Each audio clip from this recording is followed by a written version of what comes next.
Hello, this is Eric from Wisdom Heart. I want to begin a series of talks with you about a wonderful book, a book that's called the Bhagavad Gita. Bhagavad Gita means the song of the Lord, or the song of life. You could think of this book is titled The Song of Life, that deep within your soul there is a song that life is seeking to express through you and as your life. And the more you can tune into, listen to, and embody that song, the more your life will become an expression of creativity, joy, wisdom, and beauty.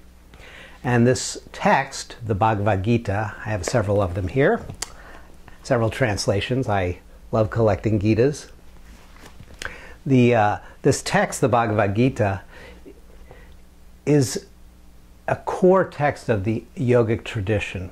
It covers and describes the path of awakening, really from the moment of kind of realizing things have become kind of unworkable based on the patterns of the past, all the way through the final revelation and the full embodiment of awakening in the very conditions of your life. Now, whenever we look at a text, there's a couple of ways of approaching it. You know, one way is to approach it kind of historically, archaeologically, if we're looking at an ancient text, which is to consider the text as an expression of a particular time and place in human culture. Another way that kind of builds on that is to look at a text sort of from a scholarship angle, which is to look at the way the words in the language has changed, the way different schools of philosophy interspersed their points of view as the text was revised over the centuries, to examine the different interpretations that different schools of thought have imposed on the text over time. Scholarship. Another way to look at the text, you might say, is a literalist or fundamentalist approach, which is to take whatever it says kind of absolutely literally. You know, if the text says that the person flew to the top of the mountain, then that's what happened. The person flew to the top of the mountain. That's the literalist approach.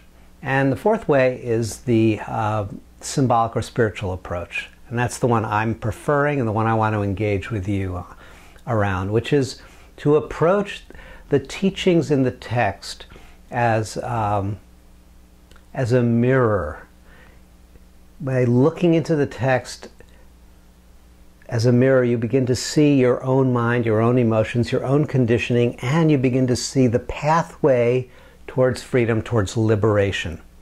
So to take the text as a mirror, and also to take the text as a guidebook that points toward the critical twists and turns that we need to navigate as we move along on our spiritual journey. So we're going to take a symbolic and spiritual approach to the Song of Life, to the Bhagavad Gita. The Gita is a conversation. It's a dialogue between two beings. One is known as Arjuna. And Arjuna symbolizes, remember we're taking a symbolic approach, Arjuna symbolizes you and your conditioning. Arjuna symbolizes you and your personality. It's the conditioned mind. And Krishna symbolizes the ground of your being, the essence, the spiritual nature, the wisdom heart within you, that awakened spirit that is your true being. And these two are in dialogue. There's a dialogue that goes on for 18 chapters between the conditioned mind and the unconditioned consciousness. And it's a process of allowing the conditioning to see itself and to untangle itself from its patterns, so that more and more the radiance of the wisdom heart can begin to infuse Arjuna's life, or your life. The text begins at a point in Arjuna's journey where he is developmentally ready to listen more deeply, to open more completely to receive the teachings of life.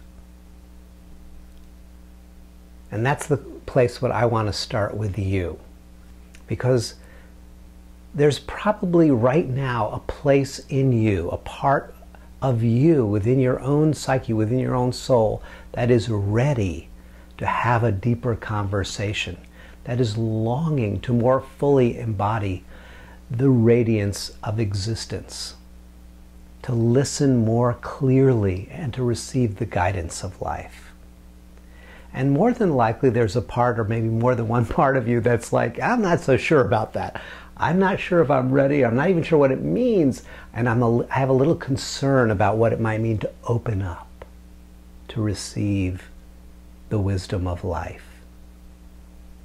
I know that's true for me. And I know at this stage in my journey there are parts of me that are ready, willing, and able to receive the direction and guidance of life. And then there are parts of me that are like, a little bit more hesitant. I'd like you to reflect on that for yourself.